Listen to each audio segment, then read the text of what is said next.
Do you want to start drifting? Well, stay tuned because me and Christine will tell you guys exactly how we started drifting. So first things first, if you guys want to start drifting, you are gonna need a car. For me, it would definitely be a 350Z. If you see this car behind me, that was actually our first drift car. It's a 350Z, pretty simple. Welded diff, it's on air suspension, but you can put coilovers, and it has a PBM angle kit, and that is it, right?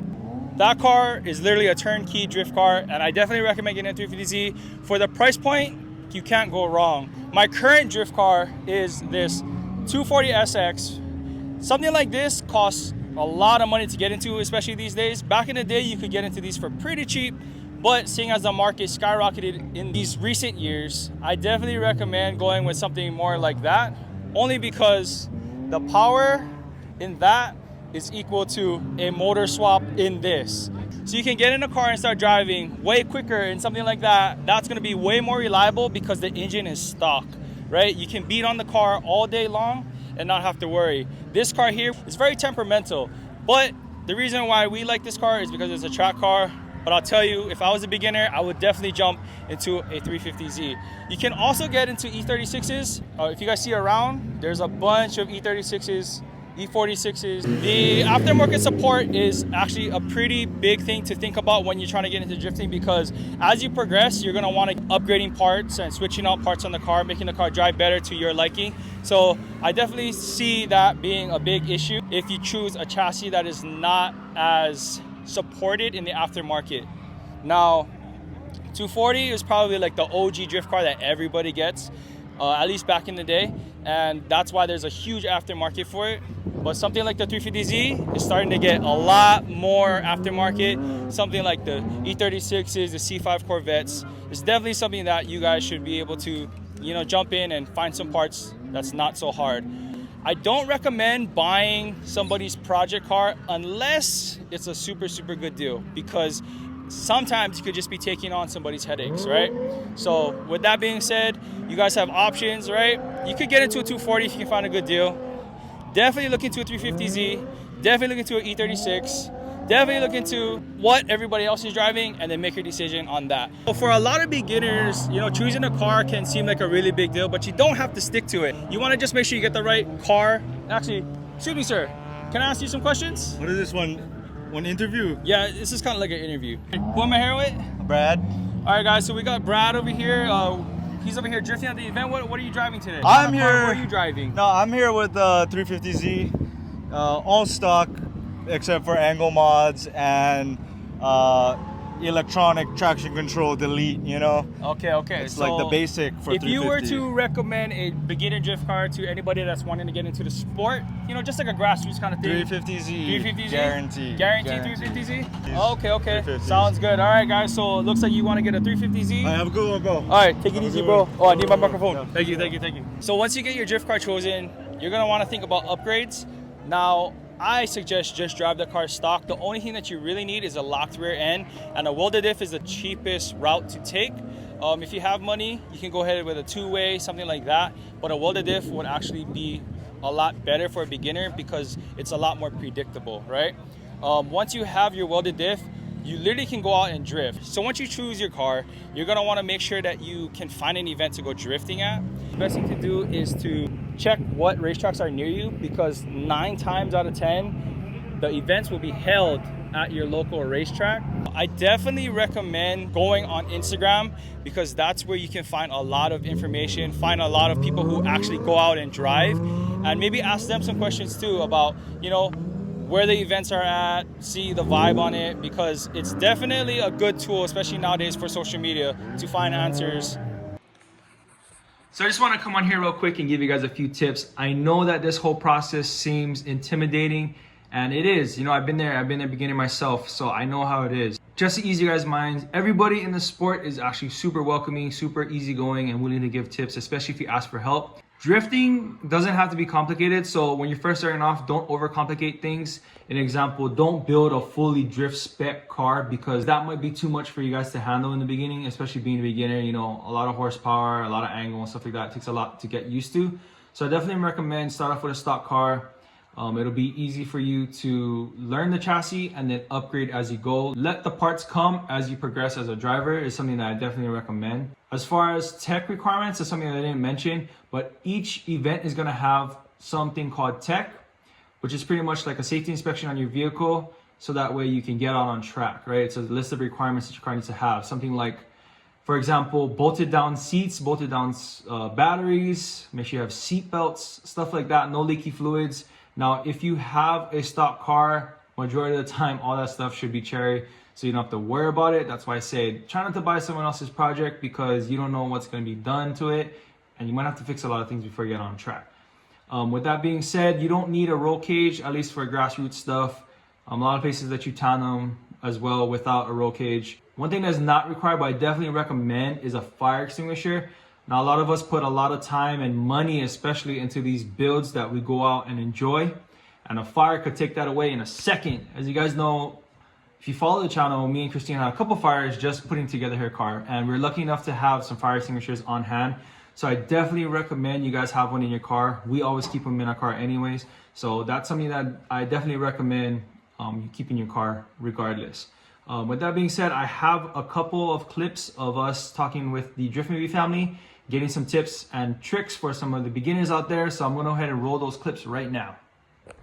All right, guys, so we're here with Josh from Drift Maybe. What is your advice for beginner drifters? Beginner drifters? Yes, I would sir. say if you're just starting out getting drifting, I would find some people who are into it so you can roll with them first off, because a lot of the time stuff happens on the road. For sure, and when you're rolling with people who have tools and extra parts and things like that, it makes a huge difference. If you're coming out by yourself, you know, it's like things happen. I don't know. It's just a lot easier when you have a circle. A lot more intense too, right? If Yeah. if you're solo. Yeah. All right. And there's a lot of people you can reach out. You know, you can hit us up on Instagram, Drift Maybe. You know, Yes, Blaine, he knows a bunch of people. Well, we'll put all his links and stuff up here and in the description as well. Yeah, but yeah, we got a good group, and the drift community is amazing. Everybody just wants to hang out and be friends and just be weirdos together, you know? Exactly. One more thing. If you were to recommend a drift car to a beginner with your skill set in mind now. Okay, yeah, so a beginner drift car, I would say E36, E46, a Z, something like that, because we've been doing events for years now, and it's every month, and the only cars that I see lasting all day with issues that are either easy to fix or none at all are Zs and Beamers. They run all day, Yeah, bro. and it seems like the younger crowd really likes the BMW chassis, That's the what I'm E-chassis. noticing too. And Yeah. I think part of that reason is they're able to fix it at the track and affordably, which seems weird because BMW everybody thinks they're like expensive. That was my or first stuff. initial impression about yeah. it, right? Yeah. All right, guys. So this is Josh again. So make sure you guys go hit him up at Drift Maybe. He's a really cool guy. I have a really cool vibe here. Like I said, me and Christine, this is pretty much one of the only events we come out. The vibes are so good. The seat time is like no other. So yeah, if you guys are just looking to start out, this is the place to be right here, all right? Heck yeah. Thanks, Josh. Appreciate I love you, it when bro. you guys come out. Yes, sir. Yes, sir. Good seeing you. So this is Isabel. She's part of the Drift Maybe family. So you have an E36, right? Yes. Yes. And how long have you been drifting? About 2 years. Okay. So do you have any advice for girls that are trying to get into drifting? Yeah, so my advice to girls trying to get into drifting would be just to find, a group of people that you can connect with and encourage each other and, look at parts together and pick things out, get advice and things like that. Yeah.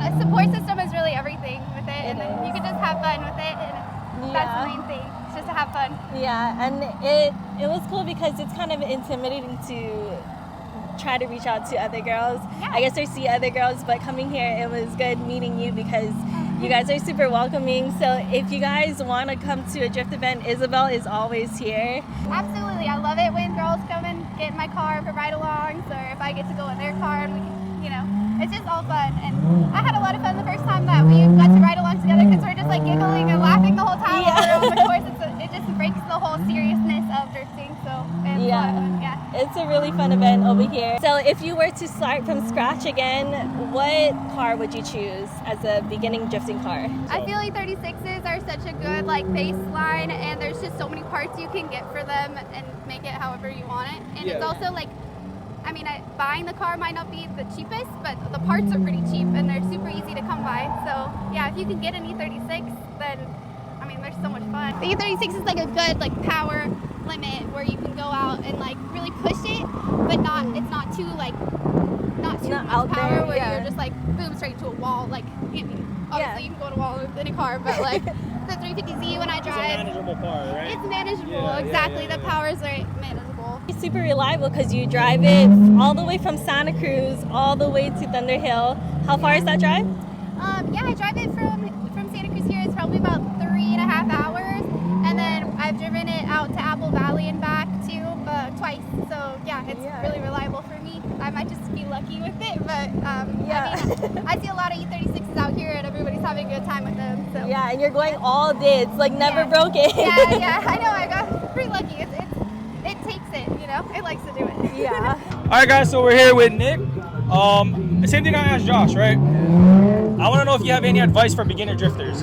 I think the best advice that I would have, you know, I don't even want to say like I'm even at like a high level of a. He's being modest, of a guys. He's being driver, modest. You know? But like the one thing I would do based on, you know, just my roots of, you know, not having that much resources to start out with, I think a lot of people that start out are really pressured by, you know, the builds that they see. Right. You know, kind of spend more time in the garage than at the track, and that's sure. definitely something that I did. You know. Oh, yeah.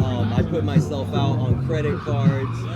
You know, I don't regret it. You know. Yeah. But at the same time, I also can't, with a good conscience, you know, kind of tell someone to do, you know, the same or whatever. I would Right, say, for sure. so to keep the answer short, I would say, you know, just try to limit your build to, you know, cheap, reliable, and, you know, of course, we all know, just go with the formula For that, sure. that works, you know. And, So in other words, kind of just go out and drive, right? just go out and drive, I would Yeah. say, is the best, you know. I feel like because that's I perfect think- advice. I would say that's Then one more question. If you were to start all over again and recommend a beginner drift car to somebody out there who just wants to get into it, with your knowledge now, which chassis would you recommend to somebody just Man. getting into it? You know, that's a hard question too, you know, because like I think the cheapest turnkey drift builds right now Exactly, turnkey drift car. are, you know, just a simple E36 welded diff, little angle kit, That's you know, exactly what Josh said. tie rod yeah. spacers. 36 seems to be the winner right now. Or, you know, I'm sure I'm gonna say the exact same thing. I promise we didn't rehearse this, but you know, 350Z. Yeah, two those out are the the two. gate, Those you are the know, two most popular welded cars diff. right now. It's a great chassis. It's cheap. You know, it's reliable enough, and you can really go out there with Yeah. little to nothing. And Those are lay- the cars you see all day, back lay, and forth. Lay it down. Look, Z's behind you. Look behind you. Look what's behind us. You know. Yeah. Right, the couple of Z's about to go And then out. what's that over there? E36 right there. A couple of E36s ready to go out. Yeah. Yeah. All right, Nick. Thank you so much for having me. Always appreciate it. If you guys want to go come out to the event, check out Nick. Great attitude, great vibe. Support the channel. Exactly, Bloom. exactly. Maybe it's all on the rise, you know. sir, So yes, we're just sir. gonna try to go with the times and keep the movement alive out of All right. you know. Appreciate you again, brother. Yeah. Heck yeah. Alright guys, so that's pretty much going to sum it up for this video. I know that's a lot to cover, so if you guys have any more questions, just leave them down below or hit us up on Instagram. Links will be in the description. Thank you guys so much for watching, and let's go drifting.